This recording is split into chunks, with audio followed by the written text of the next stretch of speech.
की बात करते हैं।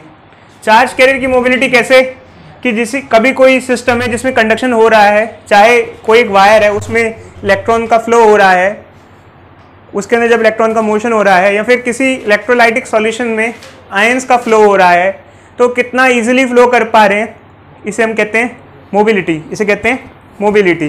तो देखो अच्छा, इलेक्ट्रॉन में तो हम ज़्यादातर नहीं जाते, हम आयनिक सॉल्यूशन की बात करते हैं। खैर मोबिलिटी की अगर हम बात करें तो उसको हम म्यू से रिप्रेजेंट करते हैं, और ये होता है drift velocity per unit electric field. अब इसका क्या मतलब होता है, इनका रेशियो होता है, ड्रिफ्ट वेलोसिटी और इलेक्ट्रिक फील्ड का रेशियो होता है। इसका क्या मतलब होता है, देखो बच्चे एक्चुअली क्या है, जैसे मान लो बच्चे कोई एक सिचुएशन है, कोई एक सर्कमस्टांस है, ये हमारे पास एक सर्किट है, इसके अंदर हमारे पास हमने ये एक आयनिक सॉल्यूशन है, और इसके अंदर मान लो वाटर और NaCl सॉल्यूशन है, NaCl सॉल्यूशन है, ठीक है। तो इसके अंदर क्या किस टाइप के आयंस होंगे, दो आयंस होंगे, Na और Cl माइनस, दो आयंस प्रेजेंट होंगे। अब क्या होगा बच्चे, जब हम बैटरी को कनेक्ट करेंगे और सर्किट को स्विच ऑन करेंगे तो चार्ज कैरियर का मोशन चालू होगा, जिसमें से ये जो आयन होगा Na आयन और Cl आयन, इनका मोशन होगा, सोडियम आयन और क्लोरीन आयन का क्या होगा, मोशन चालू होगा। तो जब ये आयन मूवमेंट करेंगे अपनी, चलेंगे आगे, तो ये जो आयन्स होंगे इनकी मूवमेंट जो होगी वो सेम स्पीड से नहीं होगी। कारण क्या है, क्योंकि मासेस सबके क्या है, अलग अलग, कोई भारी है कोई हल्का है। वैसे बता सकते हैं Na और Cl में से कौन सा भारी होता है कौन सा हल्का होता है? Cl भारी होता है, Na सोडियम हल्का होता है। अब देखो अगर पीरियोडिक टेबल के हिसाब से, तो एक्चुअली क्या होगा बच्चे, फिर ये है क्या, ये कह रहा है कि जैसे मान लो हमने यहाँ पे सेम बैटरी लगाई है, अब ये बैटरी दोनों के लिए सेम है, Na के लिए भी सेम है और Cl के लिए भी सेम है, एक ही बैटरी लगाई है, तो ये जो बैटरी है ये सेम इलेक्ट्रिक फील्ड प्रोड्यूस करेगी दोनों के लिए। अगर इलेक्ट्रिक फील्ड प्रोड्यूस सेम करेगी तो जिस आयन की वेलोसिटी ज्यादा होगी, देखो अगर इलेक्ट्रिक फील्ड सेम है और जिसकी वेलोसिटी ज्यादा है, जैसे मान लो Na की स्पीड ज्यादा है, for Na velocity is greater, अगर वेलोसिटी ग्रेटर है मान लो, तो इसकी मोबिलिटी क्या हो गई, हाई हो गई। समझो बच्चे, तो जैसे अगर सेम इलेक्ट्रिक फील्ड अप्लाई कर रहे हैं और जो ज्यादा वेलोसिटी से मूव कर रहा है उसकी ड्रिफ्ट वेलोसिटी क्या है, ज्यादा है, तो वो ज्यादा मोबाइल है, तो हम कहेंगे कि in this case Na sodium ions have higher mobility than chlorine Cl minus ion. समझे बच्चे, तो ये समझ में आ गए मोबिलिटी की। ऑल दो मोबिलिटी जो है वो एग्जामिनेशन पॉइंट ऑफ व्यू से बहुत ज्यादा इंपॉर्टेंट नहीं है बच्चे, इतना हमें ज्यादा पढ़ना नहीं पड़ता है। मामले में हम बात करें ड्रिफ्ट वेलोसिटी की, तो ड्रिफ्ट वेलोसिटी का अगर हम फॉर्मूला पुट कर दें, क्या होता है drift velocity, E tau by m, इसको पुट भी कर दें हम, तो इससे क्या हो जाएगा बच्चों, इससे मोबिलिटी क्या हो जाएगी, E tau by m upon E cut जाएगा, क्या आ जाएगा mobility, E tau by m हो जाएगा।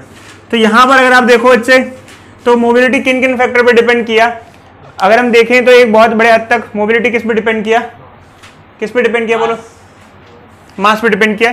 खैर वैसे हम बात करें इसकी, देखो बच्चे ये पर्टिकुलर फॉर्मूला इधर देखो बच्चे हम नहीं लगा सकते आयंस के लिए, क्योंकि एक्चुअली क्या है, ये तो फॉर्मूला था ड्रिफ्ट वेलोसिटी का E टाउ बाय m, वो हमने इलेक्ट्रॉन्स के लिए डिराइव किया था, याद करो इलेक्ट्रॉन्स के लिए बताया था, क्योंकि यहाँ E जो होता है वो चार्ज ऑफ इलेक्ट्रॉन होता है। बट ऐसे ही एक लेमन लैंग्वेज में बता रहे हैं कि मास से भी मोबिलिटी का क्या है, एक रिलेशन है। बट ये एग्जामिनेशन में बहुत ज्यादा आता नहीं है बच्चे, तो आपको इतना टेंशन लेने की जरूरत नहीं है, ये ज्यादा बहुत पढ़ने की जरूरत भी नहीं है, समझे। देखो बच्चे अब हम बात करें आप लोगों से इस बारे में कि एक्चुअली क्या होता है कि अलग अलग मटेरियल की रेजिस्टिविटी अलग अलग क्यों होती है, या अलग अलग मटेरियल की कंडक्टिविटी अलग अलग क्यों होती है। अगर हम दो मटेरियल को कंपेयर करें, जैसे सिल्वर और आयरन को कंपेयर करें, तो उनकी रेजिस्टिविटी या कंडक्टिविटी की अगर हम बारे में बात करें तो अलग होती है। तो 10th क्लास तक तो हम ये बोल देते थे कि उनका नेचर अलग होता है, इसलिए उनकी रेजिस्टिविटी या कंडक्टिविटी अलग होती है। बट अब हम थोड़ा सा ये पढ़ते हैं कि आखिर रेजिस्टिविटी या कंडक्टिविटी किन फैक्टर्स पे डिपेंड करती है। तो देखो जैसे हमारे पास ये फॉर्मूला है, ऑल द ऑफ डेरिवेशंस वगैरह तो नहीं है सिलेबस में, और इसकी कोई नीड भी नहीं है यहाँ पर, क्योंकि कुछ ही स्टेप्स में आ जाता है, इतना बड़ा कोई डेरिवेशन नहीं है। तो ये वैसे भी याद करना होता है और अब वैसे याद करना ही है आपको नॉर्मली, एंट्रेंस के लिए भी हर केसेस में। तो ये दो फॉर्मूले हैं बच्चे, इसमें से एक फॉर्मूला याद कर लो सफिशिएंट है। कारण क्या होता है कि दूसरा फॉर्मूला एक का रेसिप्रोकल होता है। हमेशा रेजिस्टिविटी, अगर हम बात करें रेजिस्टिविटी को हम बोलो रो से रिप्रेजेंट करते हैं और कंडक्टिविटी को सिग्मा से रिप्रेजेंट करते हैं, और ये दोनों का आपस में रिलेशन रेसिप्रोकल का होता है। रेसिप्रोकल का मतलब क्या होता है कि अगर एक मटेरियल की कंडक्टिविटी हाई है तो रेजिस्टिविटी लो होगी एंड वाइस वर्सा। और इनकी यूनिट की भी बात करें तो जैसे रेजिस्टिविटी की यूनिट क्या होती है, कोई बच्चा बताएगा इसकी यूनिट क्या होती है, बोलो। ओम मीटर, याद है, भूल गए कैसे निकालते हैं? देखो बच्चे R इज इक्वल टू क्या होता है, रो एल बाय ए, ये RA बाय एल हो जाएगा रो, ठीक है। तो ये हो गया ओम, ये हो गया मीटर स्क्वायर, ये हो गया मीटर, क्या आ जाएगा, ओम मीटर, ठीक है। और अगर हम बात करें कंडक्टिविटी की तो उसकी यूनिट क्या होती है बताओ, कंडक्टिविटी क्या होगी? केमिस्ट्री में पढ़ा होगा ना आप लोगों ने, कंडक्टिविटी की यूनिट पढ़ी होगी ना यार। कंडक्टिविटी की यूनिट सीमेंस वगैरह में भी तो मेजर की होगी, या महो पढ़ा है, नहीं पढ़ा? नहीं पढ़ा?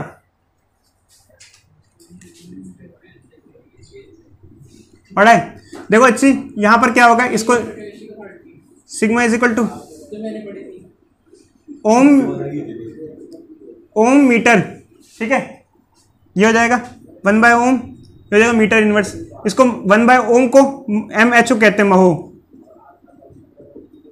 इनवर्स इसका, ओम का उसका नाम है, ओम को ऐसा यूज करते हैं। खैर ऐसे आप इतना यूज में भी आए पर देख लो बच्चे आप, इसका भी तो इनवर्स, ये तो केमिस्ट्री में पढ़ते हैं यार, ये मेरा काम थोड़ी था। आप लोग को केमिस्ट्री में कंडक्टिविटी वगैरह पढ़ी होगी, इलेक्ट्रोकेमिस्ट्री नहीं पढ़ी क्या आप लोगों ने? बिल्कुल भी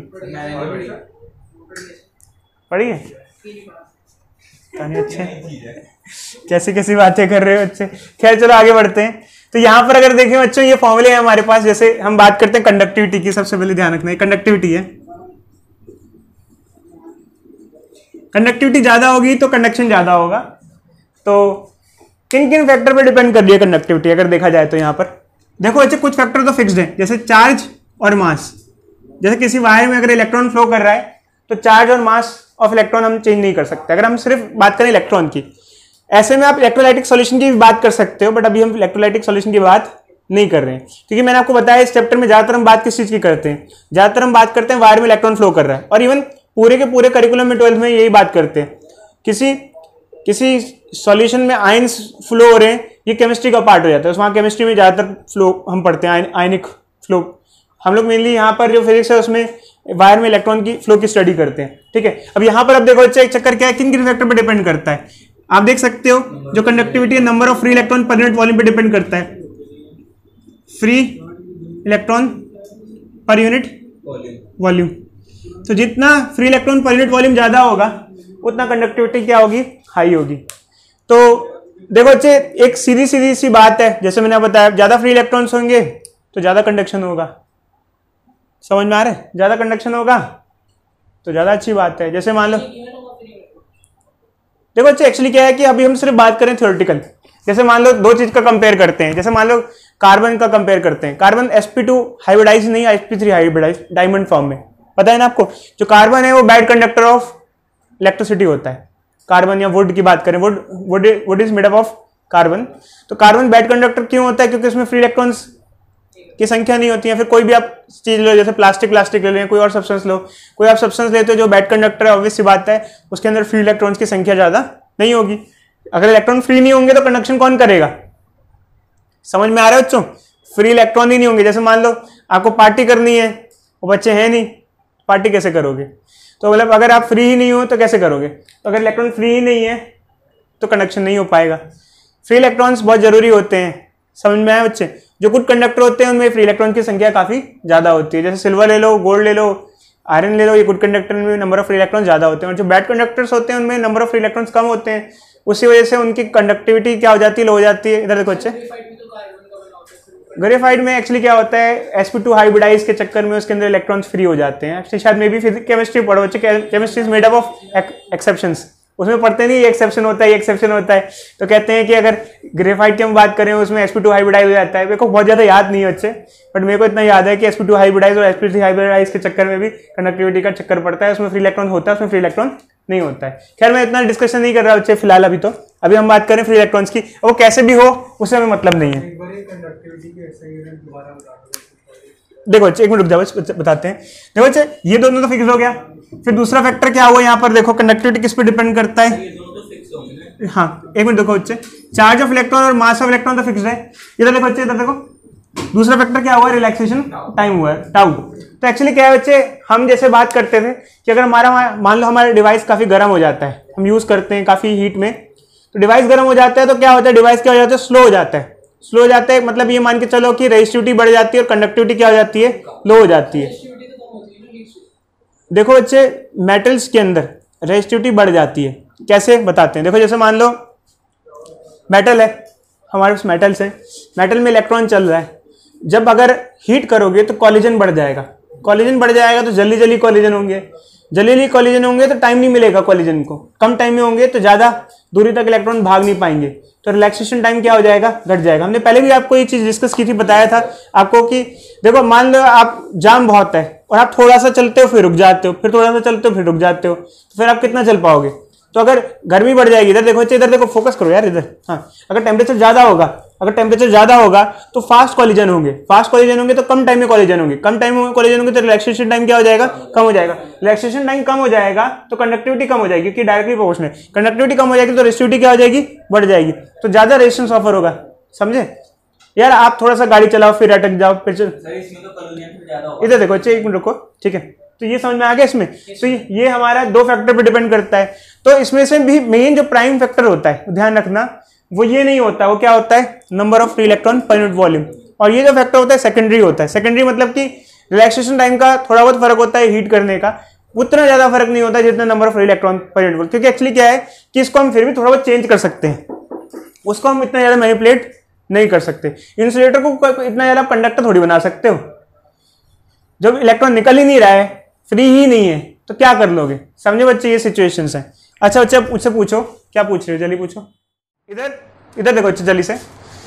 तो देखो बच्चे, जब हम लोग कंडक्टिविटी और रेजिस्टिविटी की बात करते हैं, तो हम लोग ये जो कंडक्टिविटी रेजिस्टिविटी की बात स्टार्टिंग में करते हैं कि किन फैक्टर पे डिपेंड करती है, तो हम एक बार डिटेल में ये पढ़ते हैं कि कंडक्टर्स में कैसे होता है और इंसुलेटर्स में कैसे होता है। अगर हम बात करें कंडक्टर्स की, इधर देखो बच्चे, कंडक्टर्स की बात करें तो हम कंडक्टर की बात करें तो कंडक्टर में हम ये भी देखते हैं कि कंडक्टर में टेम्परेचर का क्या इफेक्ट होता है रेजिस्टिविटी पे।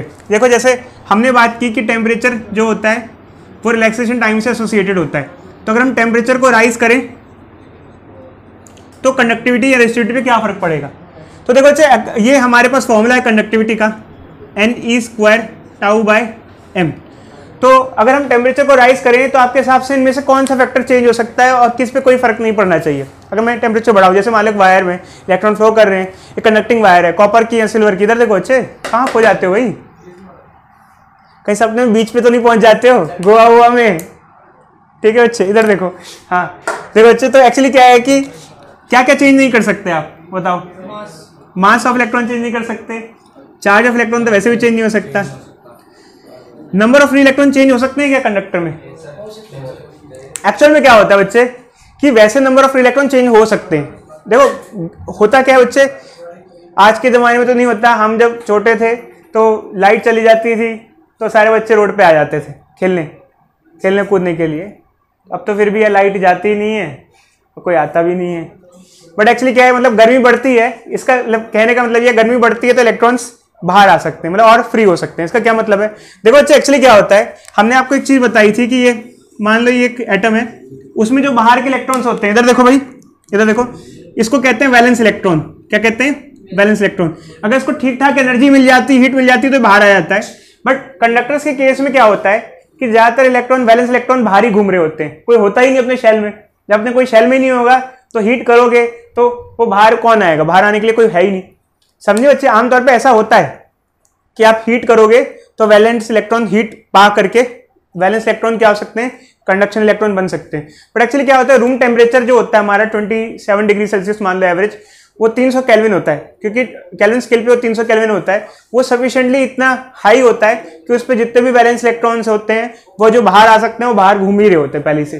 जब बाहर घूम रहे होते हैं तो फ्री इलेक्ट्रॉन की संख्या पे कोई ज्यादा चेंजेस देखने को नहीं मिलता। हाँ, थोड़ा बढ़ भी जाए, मान लो थोड़ा बहुत माइन्यूट बढ़ सकता है, ऐसा नहीं है। मान लो गर्मी मिली तो कोई अगर बाहर नहीं घूम रहा होगा, उसको हीट लगी हो और हीट लग के क्या होगा, बाहर घूमने लग जाएगा। तो इस पे ज्यादा चेंजेस देखने को नहीं मिलते। तो ज्यादा चेंजेस किस में होंगे, अगर टेम्परेचर बढ़ाओगे तो किस में ज्यादा चेंजेस होंगे, टेम्परेचर बढ़ाओगे तो क्या होगा, कॉलिजन्स बढ़ जाएंगे। जब वायर से इलेक्ट्रॉन जा रहे होंगे धक्का मुक्की करके जाएंगे, एक दूसरे को मारपीट चालू कर देंगे। जब मारपीट करेंगे तो ऑब्वियसली बात है कम टाइम में भिड़ेंगे, कम टाइम में भिड़ेंगे तो रिलैक्सेशन टाइम कम हो जाएगा, और रिलैक्सेशन टाइम कम हो जाएगा तो ऑब्वियसली बात है कंडक्टिविटी लो हो जाएगी और रेजिस्टिविटी क्या हो जाएगी, बढ़ जाएगी। मतलब करंट को फ्लो होने में क्या होगा, प्रॉब्लम होना चालू होगी। तो मेटल्स में अगर हम बात करें, हम टेम्परेचर को राइज करते हैं तो टेम्परेचर को राइज करने से कोलिजन बढ़ जाते हैं और इस वजह से हमारी रेजिस्टिविटी बढ़ जाती है, कंडक्टिविटी लो हो जाती है और करंट क्या हो जाता है, घट जाता है। कोई डाउट बच्चे इस चीज को लेके, बोलो कुछ डाउट। देखो बच्चे, जब हम कंडक्टर की बात करते हैं तो हम ये सब चीजें डिस्क्राइब करते हैं, डिस्कस करते हैं आप लोगों से। और फिर हम जब बात करते हैं इंसुलेटर्स की तो भी हम फिर से डिस्कस करते हैं। एक्चुअली क्या होता है, इंसुलेटर्स और कंडक्टर्स में फ़र्क होता है काफ़ी कुछ, इसलिए हम इसे अलग अलग पढ़ते हैं। तो जैसे कि हमने देखा कि कंडक्टर की अगर हम बात करें, कंडक्टर को हम गर्म करें तो उसमें रेजिस्टिविटी बढ़ती है, कंडक्टिविटी लो हो जाती है और फ़ोन हैंग होने लग जाता है, स्लो डाउन हो जाता है। इंसुलेटर्स में काफ़ी फ़र्क होता है, इंसुलेटर्स और सेमीकंडक्टर्स में काफ़ी फ़र्क होता है। अभी सेमीकंडक्टर्स क्या होते हैं ये अभी मैं नहीं बता रहा हूँ बच्चे कुछ भी। सेमीकंडक्टर इंसुलेटर और कंडक्टर के बीच के होते हैं, बस ये ध्यान रखना। इंसुलेटर्स में क्या होता है बच्चे, जैसे ये है, अगर आप इंसुलेटर में गर्म करोगे तो यहाँ पर कुछ फैक्टर तो बिल्कुल चेंज नहीं होंगे, जैसे चार्ज और मास ऑफ इलेक्ट्रॉन तो चेंज नहीं होगा, बट यहाँ पर ये दो फैक्टर चेंज हो सकते हैं। देखो बच्चे, हमेशा अगर बात करें रिलैक्सेशन टाइम तो वो तो चेंज होगा ही होगा, क्योंकि हीट करोगे तो कोलिजन बढ़ेंगे ही बढ़ेंगे, और कोलिजन बढ़ेंगे ही बढ़ेंगे तो वो असर तो है, चलो वो तो वैसे ही था। बट यहाँ पर एक और फर्क है, यहाँ एन पे भी फर्क आएगा। सर इंसुलेटर में तो लेकिन वो बढ़ता ही नहीं है, क्या? इलेक्ट्रॉन तो मूव करेंगे ही नहीं क्योंकि हीट भी कर दो। मैं बताता हूँ बच्चे, एक्चुअली क्या है, इंसुलेटर में फ्री इलेक्ट्रॉन की संख्या बहुत ही कम होती है, ना के बराबर होती है। तो चलो अगर आप वहां पर देखो भी, हीट वीट भी करो तो इलेक्ट्रॉन अगर कम होंगे तो कोलिजन क्या हो जाएंगे, कम कोलिजन, अगर इलेक्ट्रॉन कम होंगे तो कितना कोलाइड कर जाएंगे, चलो तो उसको आप चलो हटा दो, चलो उसका चलो फैक्टर ले भी लो, हटा भी लो, कोई इतना मायने नहीं रखता। बट एक बहुत बड़ा फर्क पड़ता है जिसे कहते हैं नंबर ऑफ फ्री इलेक्ट्रॉन्स। जैसे मैंने आपको बताया था कि लाइट जाती थी, और आज भी छोटे शहरों में जब लाइट जाती है तो बच्चे बाहर निकल के खेलते हैं। तो यहाँ पर भी सिचुएशन होती है कि जब गर्मी होती है, हीट करते हो, तो जो वैलेंस इलेक्ट्रॉन्स हैं वो बाहर निकल आते हैं। जो वैलेंस इलेक्ट्रॉन्स हैं जब हीट करते हो तो उस हीट के चक्कर में क्या हो जाते हैं, बाहर आ जाते हैं, वो क्या बन जाते हैं, फ्री इलेक्ट्रॉन्स। तो टेम्परेचर बढ़ाने से आपको क्या मिला, क्या हुआ, इंसुलेटर का टेम्परेचर बढ़ाया, आपने हीट किया तो क्या मिला,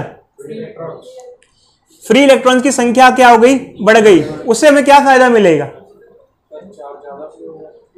कंडक्टिविटी बढ़ जाएगी, ज्यादा चार्ज फ्लो करने को मिलेगा, ज्यादा बच्चे खेलने को मिलेंगे तो मजा आएगा, ज्यादा चार्ज मिलेगा, ज्यादा फ्री इलेक्ट्रॉन्स होंगे। तो अगर एन बढ़ेगा, देखो बच्चे, अगर टेम्परेचर बढ़ाया तो नंबर ऑफ फ्री इलेक्ट्रॉन बढ़ेगा, अगर एन बढ़ेगा तो कंडक्टिविटी क्या होगी, बढ़ेगी, और रेजिस्टिविटी क्या हो जाएगी, घट जाएगी।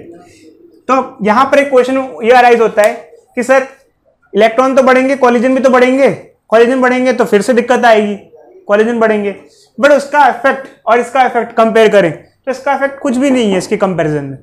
मतलब कि जब हम हीट करते हैं तो कोलिजन में इतना ज्यादा चेंजेस देखने को नहीं मिलता है, वैसे ही इलेक्ट्रॉन इतने कम होते हैं तो क्या कोलाइड हो जाएंगे, बट फ्री इलेक्ट्रॉन्स बहुत ज्यादा बढ़ने लग जाते हैं, उससे कंडक्टिविटी बढ़ती है। देखो एक चीज बढ़ा रही है और एक चीज घटा रही है, लाइफ में एक चीज पॉजिटिव एक चीज नेगेटिव है, बट अगर पॉजिटिव ज्यादा है नेगेटिव कम है तो मान लियो क्या है, पॉजिटिव ही हुई ना एक तरीके से, तो यही असर है। तो फाइनली क्या होता है कि अगर देखें तो दूसरी चीज का इफेक्ट क्या होता है, उतना ज्यादा नहीं होता है, फ्री इलेक्ट्रॉन्स बढ़ते हैं। बट अब यहाँ पे एक क्वेश्चन ये अराइज होता है, बच्चे कहते हैं सर कंडक्टिविटी बहुत हाई हो जाएगी, क्या इंसुलेटर कंडक्टर ही बन जाएगा?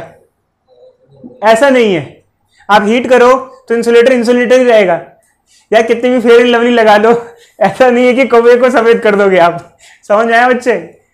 व्हाइट भी पोत दो, ऐसा सफेद नहीं हो सकता। एक्चुअली क्या है यार, वो है इंसुलेटर ही, आप उसको कुछ भी कर लो, टेम्परेचर बढ़ा दो, उसकी कंडक्टिविटी में फर्क दिखेगा, बट ऐसा थोड़ी हो जाएगा कि वो कंडक्टर बन जाएगा। लेकिन कोलिजन भी तो बढ़ जाएगा फिर। जो भी है बच्चे, बस कहने की सिर्फ इतनी सी बात है, कोई बच्चा ये ना सोचे कि इंसुलेटर कंडक्टर बन सकता है, वो इतना नहीं है, इतना इंप्रूवमेंट नहीं है, और यहाँ से यहाँ पहुंच जाएगा, थोड़ा कंडक्शन बढ़ा देगा, बट ये नहीं मत सोचना कि सर इंसुलेटर कंडक्टर बन जाएगा। यार कंडक्टिविटी बढ़ेगी, रेजिस्टिविटी घटेगी, बट वो कंडक्टर फिर भी नहीं बन पाएगा, क्योंकि उसके अंदर इलेक्ट्रॉन्स की इतने फ्री हो ही नहीं पाएंगे जितने कंडक्टर के अंदर होते हैं। आई बात समझ में या नहीं समझ? अगर मान लो हमारे पास कोई गुड कंडक्टर है, जैसे गुड कंडक्टर है, अगर हम उसका टेम्परेचर कम करते जाते हैं तो उससे हमें क्या देखने को मिलेगा, टेम्परेचर कम करोगे तो कॉलिजन कम होंगे, कॉलिजन कम होंगे तो रिलैक्सेशन टाइम बन जाएगा, कंडक्टिविटी बढ़ जाएगी, तो वो सुपर कंडक्टर की तरह बिहेव करेंगे। सुपर कंडक्टर क्या होता है, जिसमें इलेक्ट्रॉन बहुत सिंपली फ्लो करे। मतलब ये है कि जैसे कि हम कहते हैं टेम्परेचर बढ़ाने से रेजिस्टेंस बढ़ता है, मतलब रेजिस्टिविटी बढ़ती है मेटल्स के केस में, तो टेम्परेचर घटाने से रेजिस्टिविटी क्या हो जाती है, कम हो जाती है। मतलब अगर आप ठंडे में रखोगे डिवाइस को आपके, तो वो क्या करेगा, बहुत अच्छा परफॉर्म करेगा। जो सुपर कंप्यूटर्स होते हैं, सुपर कंप्यूटर नाम सुना है बच्चों, सुपर कंप्यूटर जो मतलब बहुत हाई कंप्यूटिंग करते हैं, उनको काफ़ी चिल्ड टेम्परेचर पे रखा जाता है, काफ़ी ज़्यादा चिल्ड टेम्परेचर पे रखा जाता है, समझे, ताकि अच्छा कंडक्शन हो। समझ में आया बच्चे? तो कम टेम्परेचर, ऐसा भी है बच्चे, आज के टाइम में भी ऐसे हैं, जैसे हम बात करते हैं कि कई जो कंप्यूटर्स हैं जो काफ़ी एडवांस्ड हैं, उनको बहुत कम टेम्परेचर पे रखा जाता है, वो मेन फ्रेम्स होते हैं बच्चे। बात करें ग्राफ की, अगर हम बात करें कंडक्टिविटी और रेजिस्टिविटी के ग्राफ की, या अगर हम रेजिस्टिविटी वर्सेस टेम्परेचर ग्राफ बनाएं, रेजिस्टिविटी वर्सेस टेम्परेचर ग्राफ बनाएं, तो कंडक्टर्स के लिए कुछ ऐसा आएगा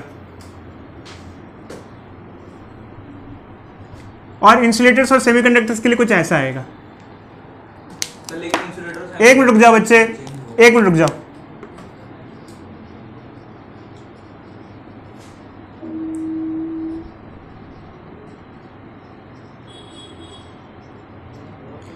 क्योंकि कंडक्टर में टेम्परेचर के साथ रेजिस्टिविटी बढ़ती है और इंसुलेटर्स में घटती है। क्या कोई सब्सटेंस ऐसे भी होते हैं जिनमें टेम्परेचर का असर नहीं होता है? बिल्कुल।